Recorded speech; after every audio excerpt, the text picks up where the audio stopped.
тридимензионална гаусова сплатинг използва гаусови примитиви, за да представя сцени с изключителна детайлност и плавни преходи на светлина и цвят. За разлика от традиционния подход с мрежова геометрия, елипсоидите осигуряват реалистична визуализация с впечатляваща ефективност. Технологията позволява висока производителност без сериозни хардуерни изисквания, като сцените се възпроизвеждат гладко дори директно в браузър с честота до 100 кадъра в секунда.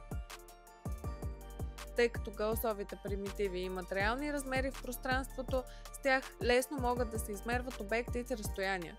Това ги прави особено полезни не само за визуализация, но и за практични цели като тридимензионално сканиране, архитектурни проекти или технически анализи.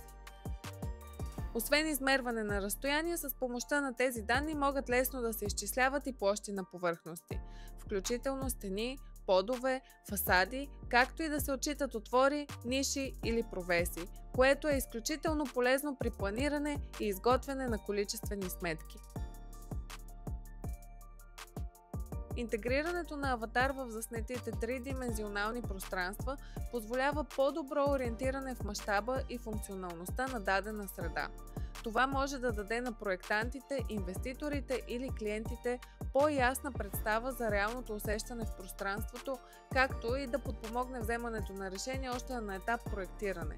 Освен в строителството и производствените дейности, тази възможност намира приложение и в филмовата и гейминг индустрията, където реалистичните тридимензионални сцени могат директно да се интегрират в среди като Blender и Unreal Engine чрез вече налични и работещи процеси.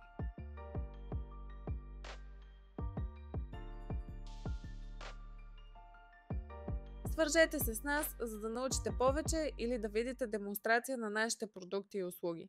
Превръщаме сложните пространства в точни данни, приложими във всеки работен процес.